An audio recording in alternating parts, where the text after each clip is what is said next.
So a couple days ago, I made a video with an announcement that we were seriously considering moving over to the Netherlands. And the response has just been amazing in the comments. Everybody's saying, go here, don't go there, move to the south, move north, stay away from Amsterdam. So it has really gotten us excited because obviously Lisa has looked at every single comment. So have I. We read them together, talked about it. So we have been doing a little research on, and where else do you do research besides YouTube? And so when we were looking, we found a video that is pretty interesting because everybody knows there's a housing crisis there, but it seems that the solution that the Netherlands uses is to build more cities. So I found this video called The Dutch Plan to Build 10 New Cities by TLDR News EU. Link will be in the description, so you can go on over and support the channel. I'm super excited to do this video, and I can't wait till we come over there at the end of September. It's going to be a lot of fun. But before we even get there, let's watch this video. Let's see what we can see. The Netherlands is facing a dire housing crisis, likely the worst in Europe. Over 390,000 homes are needed to address the country's deepening housing shortage. Meanwhile, students are living in tents and the homelessness rate is soaring. As such, the crisis has quickly become the main political issue in the country. However, the likely next Dutch Prime Minister, Rob Jetten, has put forward a bold idea to solve the crisis. Okay, Rob Jetten, the likely next Prime Minister. So, and he posted this 7 months ago. I don't know anything about the political scene over there, but did he win or is he the Prime Minister now? Just curious. To build 10 entirely new cities has put forward a bold idea to solve the crisis. To build 10 entirely new cities which will house thousands of new homes. So in this video, we'll unpack how the Netherlands ended up with such a deep housing shortage, why previous governments have struggled to fix it, and whether building 10 new cities could actually be a viable solution. So 10 new cities, or cities, as he says. Do they have the land for that? Or, I think I saw another video, it was AI. So I didn't watch it because I know people despise AI.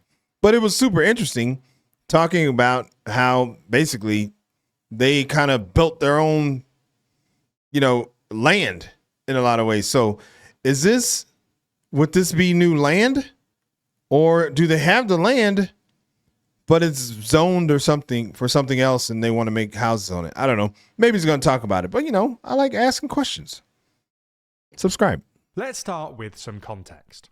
After the Second World War, the Netherlands was devastated. Famine had taken its toll and much of the country's housing and infrastructure lay in ruins. To address this, the government poured substantial funding into housing associations, triggering a massive construction boom.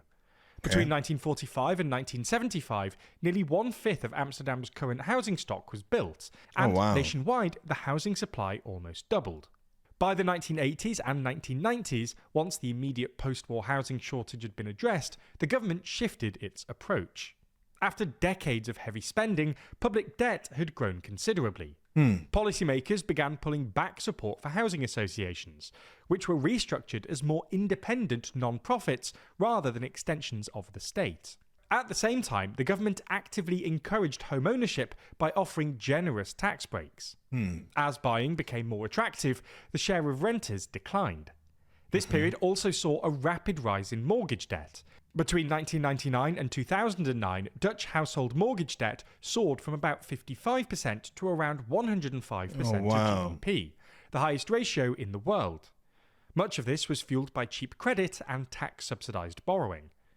When the global financial crisis hit in 2008, many Dutch homeowners discovered that their mortgages exceeded the market value of their homes. The housing bubble burst and construction slowed sharply.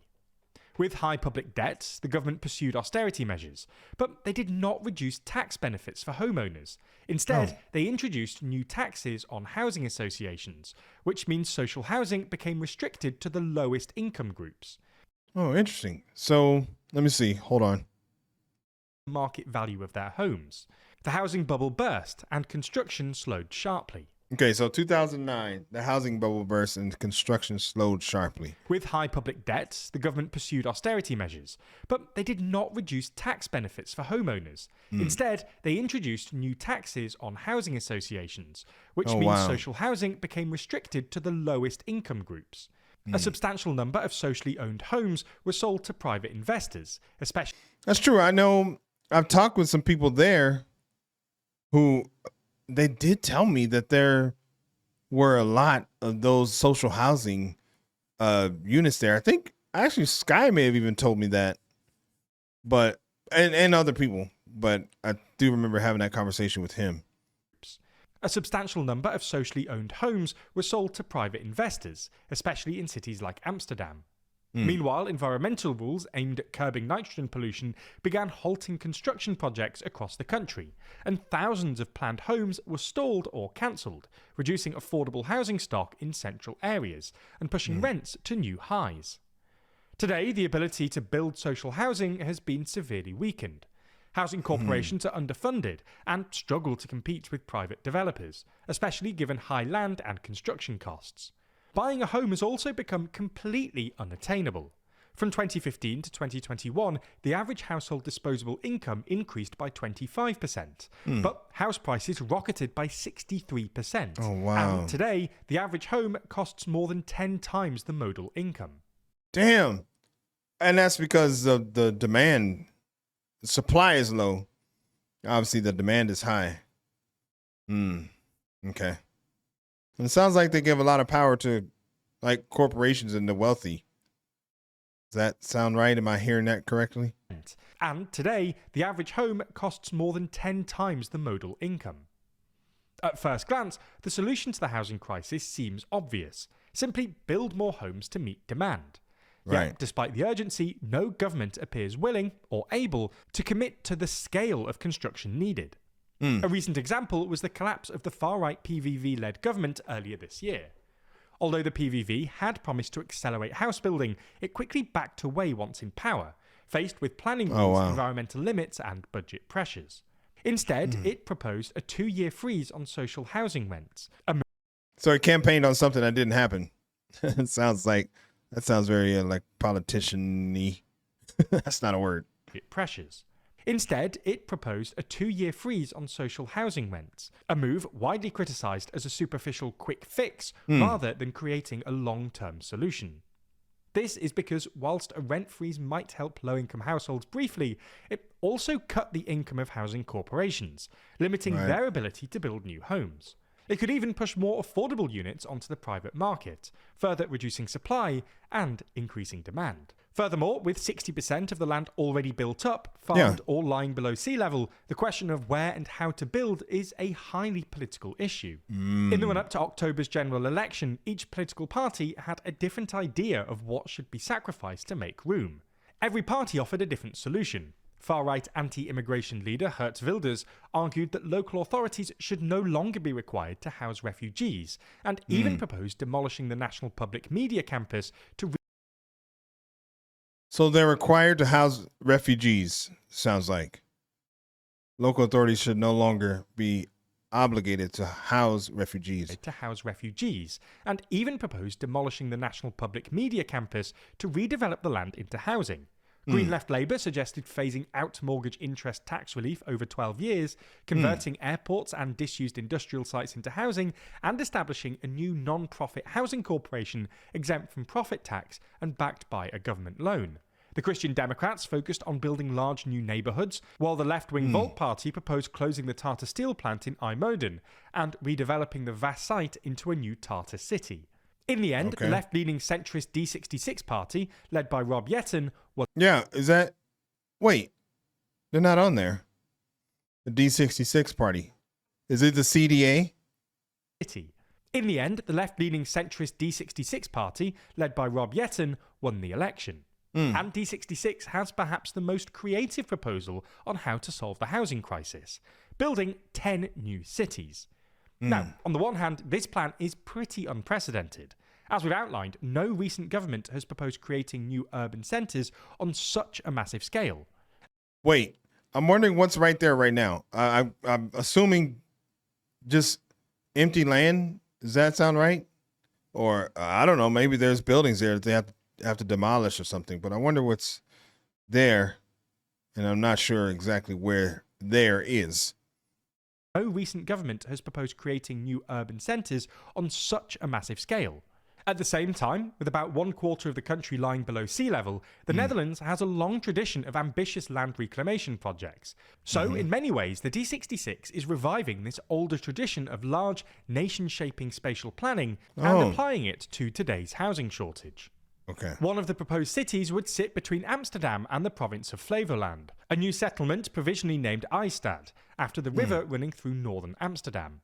The plan envisions constructing an artificial island in the Markermeer Nature Reserve between Almere and Amsterdam, creating more than 2,500 hectares of new land. There, roughly 60,000 homes would be built, eventually housing more than 120,000 residents. The proposed location was chosen precisely because it could be linked to the Almere Pampas development. That is a good-sized city. 120,000 people? Wow. I wonder if that would lower the cost of living or the cost of housing. I guess that's the idea. Lower the cost of housing everywhere else in the country because you have a lot of people going there. Area, where around 30,000 homes are already planned. The site is also tied to the long-awaited IJmuir rail and road connection between Amsterdam and Almere, which would integrate the new city into the wider regional economy from the start. Now, so far, only plans for the Expat city have been completely developed and published by the D66. So the plans for the other 9 cities are still underway. Oh, okay. And whilst this all sounds like a great idea on paper, building entirely new cities will not be cheap. Yeah. The total cost of the Expat project, including the IJmuir transport connection, is estimated at around 20 billion euros. Oh, wow. Yet, importantly, the Netherlands does have fiscal room to invest. The public deficit stood at just 0.9% of GDP last year, far below. Oh, wow. I'm looking at other countries. Dang. Romania. Both many EU countries and the EU's own 3% deficit ceiling. For now, D66 has yet to cobble together a coalition following last month's election. But Yetten does have the support of the centrist Christian Union Party, which has argued that it's positive to see the long-standing taboo on building in environmentally sensitive areas begin to fade. But other parties remain sceptical, favouring construction within existing urban areas rather than large-scale land reclamation. Ultimately, the future of these new cities will depend less on engineering viability and more on sustained political will. Well, that is a very interesting video. I mean, I kind of got a little bit of an idea of how they got into this housing crisis. And the solution sounds great. I mean, they already have one city planned. I don't know who won this election. I think he did win the election. But now what happens? Like, how do they implement this? Is this still something that they're going through with? What about your ideas for a solution? And while we're talking about living, where should we live? We were looking at in the south, Nijmegen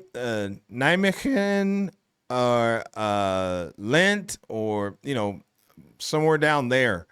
It's close to Germany, close to Belgium. I don't know. Let me know what you think. You have all been amazing, and we really appreciate all the feedback that you've been giving. Hopefully you liked this video. If you did and you want to see more just like it, then subscribe to the channel, man. It's easy and it's free. My name is Greg. I'll catch you on the next video. Peace.